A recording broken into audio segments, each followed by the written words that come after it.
Greetings, Inquisitors. Welcome to the Holocron. This is the week 115 update for the Darth Loquitur account. I update this account's progress every week, go through all the character and ship upgrades that I'm doing. Today we're going to do a little bit on mods and Datacrons as well. Remember, if you have comments about the account building, things that you like or don't like, or questions that you have, leave them in the comments down below. Always happy to hear those and see what you guys got to say. All right, with that in mind, let's get into it and see what happened in the account in week 115.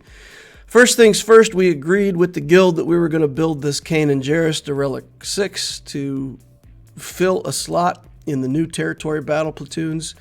So here we go. Kanan Relic 6. Yay. So exciting. Yeah, so not the character that we wanted to relic, but, you know, hey, it's better than some of the other garbage that we could have been asked to relic, so it's not bad. Here's a character that we do want to relic. This is Han Solo. We've already got Chewbacca at relic, so this is the other relic that we need for our Han's Millennium Falcon to make sure that we get that ship optimized for our new profundity fleet. So we take Han up there. Then we go into Kanan here, and since he's got to be Relic 6 anyway, I thought maybe I would put some better mods on him. I found a couple mods that are better, but then most of the mods that were better were too good for Kanan. So I improved a couple things, put a couple skills on him, and that's it. Take him off the favorites. Now we go over to Savage. We said we were going to relic Savage next, so we're trying to get him to gear 12. Get him to gear 11, get him to gear 12, and you can see we've already got a piece completed for his relic level. So a right side piece and all three of the left side pieces. So we're in pretty good shape on getting a relic put on him. We take a look at our journey characters. We can take Lando Calrissian up to gear 12. Then we put some effort here into Captain Han Solo. Now, I had 417 Carbantis starting out this week. I collected up over 400. We did a few improvements here to our journey characters. We work here on Leia Organa, the Rebel Officer Leia Organa. Take her up to 85. And I look at this in disbelief. I've only clicked the button a few times, and those Carbantis are all gone. So we used them up in a hurry. Between Lando, Captain Han, and level on Rolo. But we got to do it, right? It's for the journey. We got to get those anyway. We're working on Jedi Knight Luke journey, so we're just paying the price. Here we've got a gear tier on Aura Singh. We're trying to make her a little bit faster so that we can improve that Mando team eventually. We haven't really been able to use it because it's not fast enough. So if we get some more gear on these characters, we can start using that. We're going to come in on Cassian's U-Wing and start committing a few more of these skills all the way up to the top. This ship is good. It feels like it's just not quite as good as it could be in the Profundity fleet. I'm bringing it as reinforcement, and I kind of wish it would do just a little bit better. I may actually invest in the K2SO a little bit more just to make the ship better. All right, here, then going into mods, we're going to sort out all the bad stats. I have to be pretty careful with this. I am farming some tenacity mods in here, and tenacity mods with tenacity stats we want to keep even in spite of the lack of speed here at first. Here we hit an 11 speed mod. We slice it to purple but don't hit speed again, so we're done with it.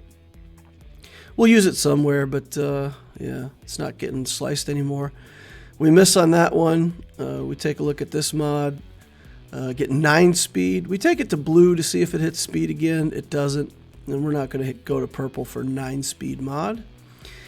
We come back out here. There's a bunch of 4-speed mods that we get rid of. There's a tenacity cross that we kept even though it didn't have speed on it. We might want to use that on a character, so we just kind of park it here. And then we sell off the last mod that we're not inspired to slice, so cleaned all that out. Here we're working on the blue and green ones that didn't have speed. Here are the ones that do have speed. We take them up to 12. Then we go into slicing to see if we got anything new that's good. We got this mod that's new, that's good. It got 13 speed, and 13 speed is not inspiring me to put another slice on it. This one gets 14 speed. 14 speed is better, but it's still, it's not instant slice. So we leave it alone for now. Working on the purples and golds. Get rid of the ones that don't have speed. We'll take a look at the 1 speed mods. Now, I have been selling off most of the mods that only hit speed once, but I found that for some characters like that Captain Han Solo, if I just want to put their first mod set on just to have mods on them, and I've sold off all of these mods with 1 speed hit, it really takes my mod inventory quite low. So I'm going to go ahead and keep some of those single speed mods just in case I need to put like training wheel style mods on a character. Here we have an 18 speed mod. I'm going to go ahead and slice that up to see if I get anything.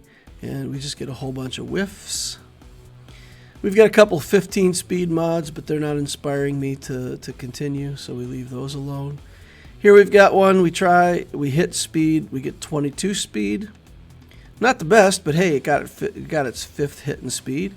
Here we go to 20 speed on a offense mod, but still potential to slice that a couple more times when we get more materials. Now, that offense mod made me think, man, I've got a couple of these that are pretty good, and I tried to redo Han. I didn't get it. We did get General Veers to 301. Basically, that's just for 3v3. You don't really need Veers to be that fast. But in 3v3, my Piet's very fast, and I find that I want my Veers to be faster so we can trigger that mass assist on time.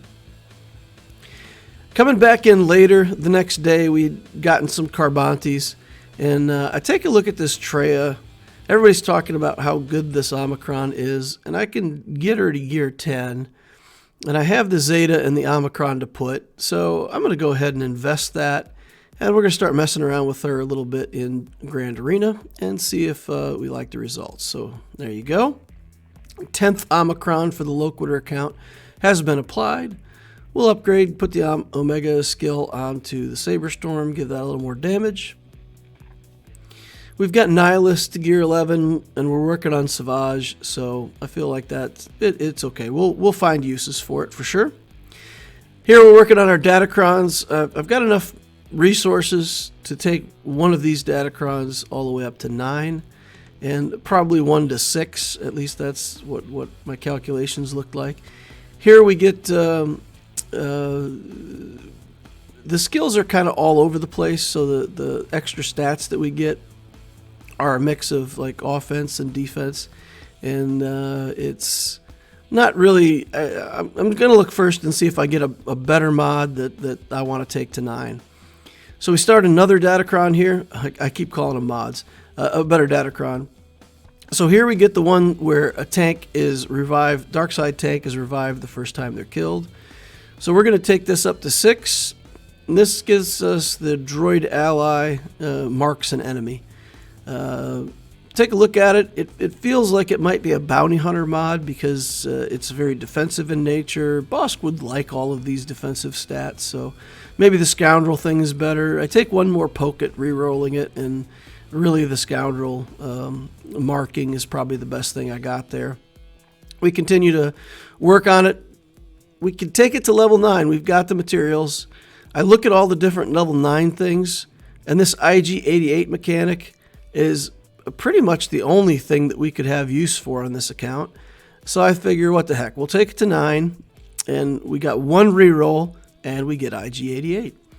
So congrats, we got a level 9 Datacron with IG88, the tank resurrect, and the scoundrel allies mark an enemy. So pretty defensive mod. Anyway, pretty defensive Datacron, but we can try to do something with that. So that's what we got in the account for this week, and let's get into the stats and see what it looks like in week 115.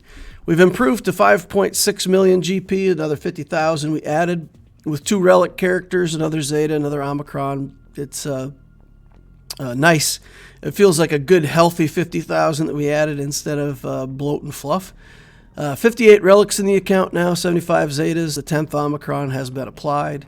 JMK is still able to get us the top 10. Profundity switched over to Profundity in the Fleet Arena, getting top 5 with that. Project is Savage for next week. We already have a pretty good start on his gear, so I think we're good for next week. The farming strategy for next week, still working on Scion for the First Order shuttle. 50 RT because I just want to mess around with that character. Skiff Lando, Boosh for the Jabba journey. And then Holdo just to get extra stun guns into the account. In Fleet, we're working on Raven's Claw and also the Scimitar, again for the stun guns. Cantina, we're just working on signal data. We relicked a Relic 6 and a Relic 4 the same week, so I'm completely depleted on signal data. If I get Savage to Relic next week, it's going to take several weeks to catch up here, so we're just going to be working on signal data. Mods, I'm still going to work on some more Tenacity mods. And the strategy right now is refreshing everything. I'm not saving crystals for Fleet, for a capital ship. I'm not spending crystals on a Conquest character, anything like that. So all the crystals I get, I can just pour right back into energy refreshes. And it's the first time that this account has just been pretty much running on refreshes and not saving crystals for something, so that feels pretty good. In the guild activity and most of the other stores, again, we're looking for the same stuff: Carbantes, stun cuffs, stun guns, and then keeping the inventory of other stuff over 100. In the Fleet store, saving up currency, converting a little bit of it to the shard shop, but mostly buying Zetas out of there right now, and everything else is feeding the shard shop. Over in Conquest, we got box 6. So we're just past box 6. I don't think we're going to get much completion beyond that. All the feats that I have done are done. I could probably grab one more node, but I've been working on the Datacron stuff, so that's probably where we'll end it. And honestly, this box 6, the same Conquest that ran last time, this felt so much easier. It's weird. And when I was trying to think about it, just trying to figure out why it was that it seemed to run so much better. The CLS team that we're building up, I tried to use it a little bit in Conquest, but it's still, with only one relic character, it's not that great. So that was making a little difference, but not too much. But this Radis team that we put together, you know, Radis, Cassian, Jyn Erso, Biston, and then I'm running Mon Mothma in that team. And it was very effective. So I was able to use that against quite a few different teams. And basically, it was another team that I could, you know, keep permanently below 100% stamina. Every time it recovered stamina, I could use it again. And that team seemed to make a pretty big difference just getting one more team. So, you know, I've got the Kenobi team, the Sith Eternal, Vader, clones. It feels like I've got quite a few teams up and running for Conquest. But just having this one extra team really seemed to make enough of a difference that when I did refreshes, I always had a team available that I could go back to, you know, Zone 1 or somewhere in the end nodes and just do a refresh and farm some Datacron stuff.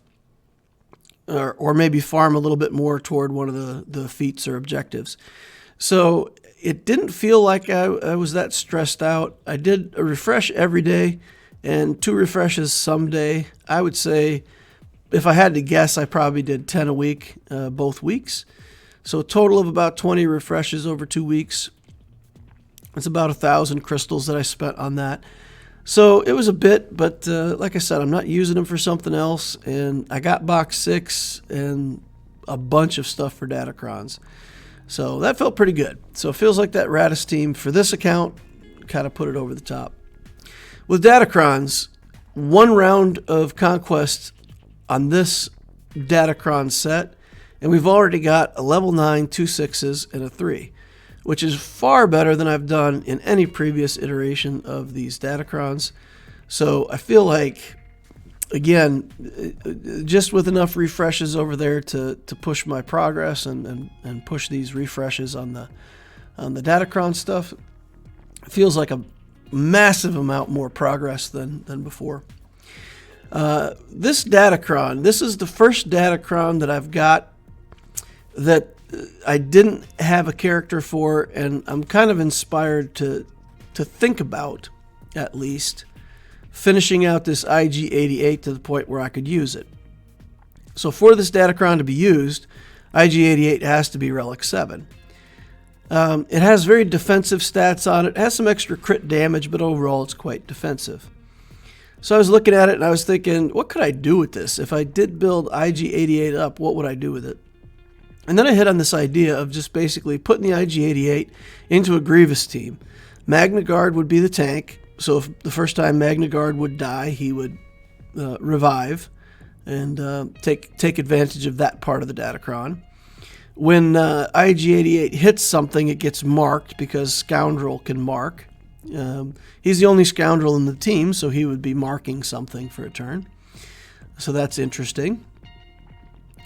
And I think Wampa, because of the way the IG88 part of this Datacron works, when IG88 scores a critical hit, he gets damage immunity for a turn. So as long as he can crit pretty much every time, he's always going to be immune to damage. Once Grievous gets hurt, he's going to be marking Magna Guard till it dies twice. He's going to be marking IG88, and we kind of don't care, right? If he marks IG88, it's not taking damage anyway. So I think if an opponent just looks at this and sees a Grievous in the lead and just clicks the Wampa and goes in, could be in for a nasty surprise. So again, I haven't done all the research on it yet, but I think this is an interesting way to make a team that would be pretty tough on defense for the cost of one Datacron. So I'm going to take a look at that.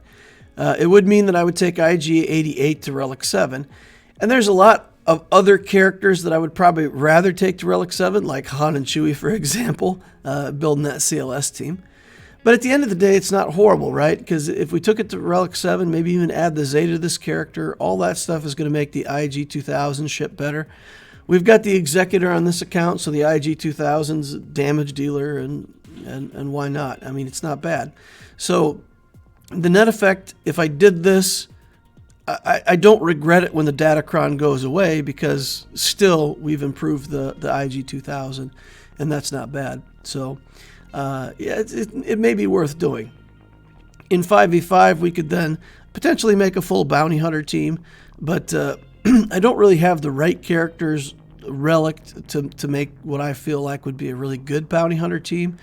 I don't know if I can afford to spend Watt on this team, but if it does work and it kind of gets some holds in threes, we might take a look at just leaving it with the Grievous version, add something like Boba Fett to have another dark side Scoundrel in there somewhere, and then add Wat Tambor to do cleansing to keep stuns off of these characters, because we'd be pretty susceptible to stuns.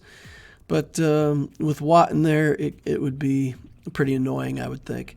So again, just something I'm looking at, and it would come at the cost of Relic 7 on one character, but maybe worth it just for a little bit of fun, short term. No illusions about what I'd be getting, but yeah, just have a little fun in GSC. All right, that's going to wrap up the account review for this week. Please like if you haven't done that already. Subscribe if you want to see more like this in the future, and join us over on Discord. We got a fantastic Discord community. You can ask all kinds of questions, talk about account building, get help with your next journey or whatever you're thinking about doing. Lots of helpful people over on my channel. So link is in the description down below. Click that, join the Discord. I hope to see you over there. Thank you all for watching, and I will see you in the next Holocron.